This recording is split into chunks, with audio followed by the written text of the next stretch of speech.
लंकाधिपति रावण का वध करने के बाद पुष्पक विमान से अयोध्या में जैसे ही प्रभु श्री राम उतरे तो सामने भरत जी को गुरु वशिष्ठ आदि के अन्य मुनियों के साथ अपनी ओर आते देखा तो उन्होंने धनुष बाण पृथ्वी रखकर लक्ष्मण जी के साथ गुरु जी का चरण वंदन किया। गुरु जी ने भी दोनों भाइयों को उठाकर हृदय से लगा लिया और आशीर्वाद देते हुए कुशलक्षेम पूछी तो श्री राम ने कहा कि जिस पर आपकी दया होगी वह तो सदैव कुशल ही रहेगा। सभी मुनियों और ब्राह्मणों से मिलकर मस्तक नवाने के बाद वे भरत जी की ओर मुड़े तो भरत जी ने उनके चरण पकड़ लिए।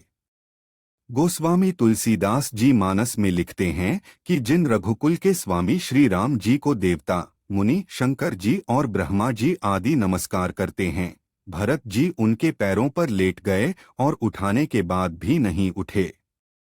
श्री राम ने उन्हें जबरन उठाया कर हृदय से लगाया तो सांवले रंग के श्री राम का रोम रोम पुलकित हो खड़ा हो गया। नए कमल के समान नेत्रों से ऐसी अश्रुधारा बही कि जल की बाढ़ ही आ गई।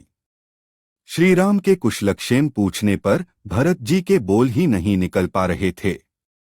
तुलसीदास जी कहते हैं कि कमल के समान नेत्रों से जल की धारा बहती ही रही।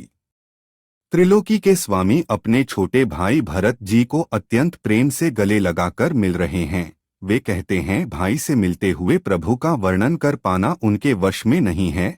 उस दृश्य की उपमा कही ही नहीं जा सकती है। मानो प्रेम और श्रृंगार शरीर धारण करके मिले और श्रेष्ठ शोभा को प्राप्त हो रहे हैं।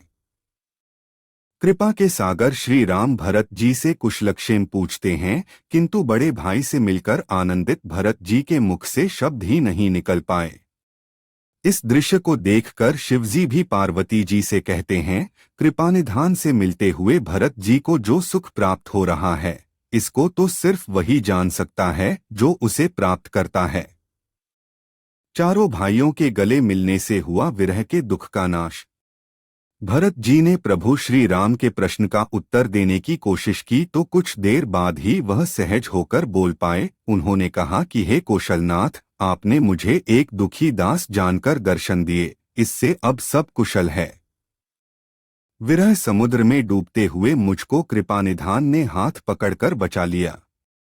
भरत जी से मिलने के बाद प्रभु ने हर्षित होकर शत्रुघ्न जी को हृदय से लगा लिया।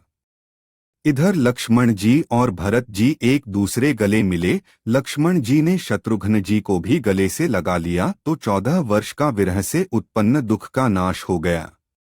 इसके बाद शत्रुघ्न जी सहित भरत जी ने सीता जी के चरणों में सिर नवाकर परम सुख प्राप्त किया।